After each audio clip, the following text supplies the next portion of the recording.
but the execution, that's for me the most important thing. We need to execute at the right moment, to be sharp in the set pieces.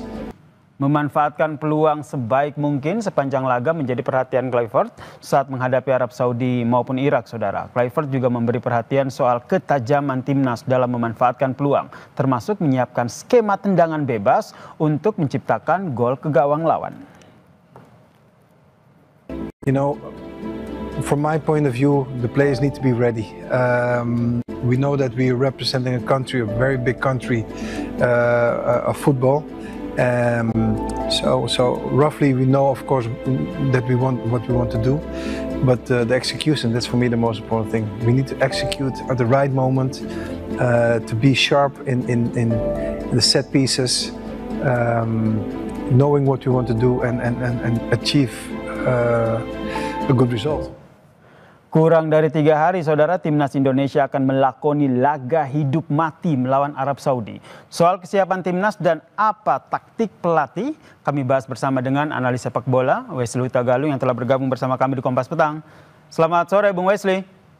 Sore, Bang Sir.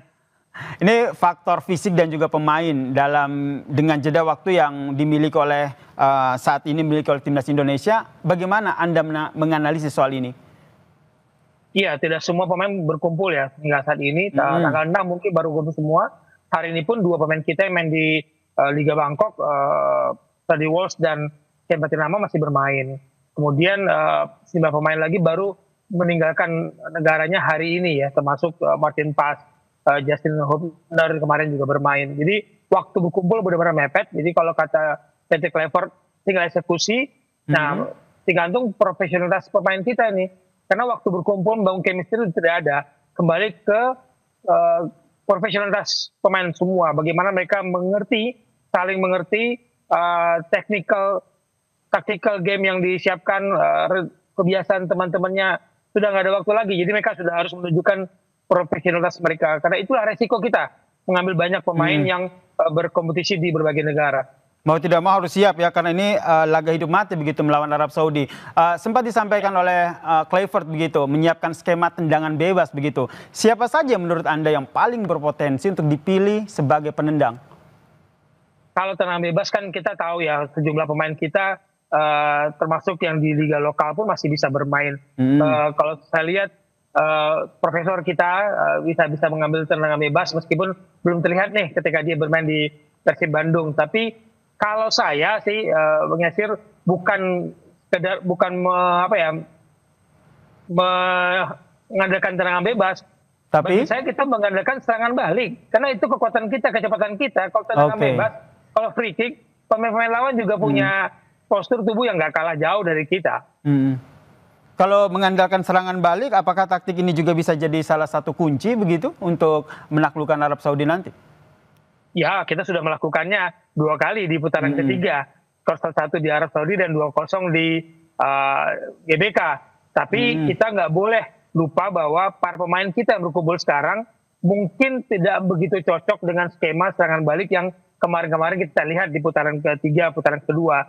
Tapi kan kita masih punya kemampuan untuk melakukan itu sebagai pembeda di babak kedua nanti. Mungkin babak pertama asal jangan kebobolan. Mas Yasir, asal jangan kebobolan. Itu ya intinya, jangan sampai kebobolan ya. Ya, bola-bola silang di mulut gawang kita akan berbahaya. Semoga Martin Paes yang dalam kondisi sudah siap untuk bermain meskipun tidak tanding kemarin di FC Dallas, tapi bisa mengantisipasi lebih baik lah bola-bola silang di mulut gawang kita.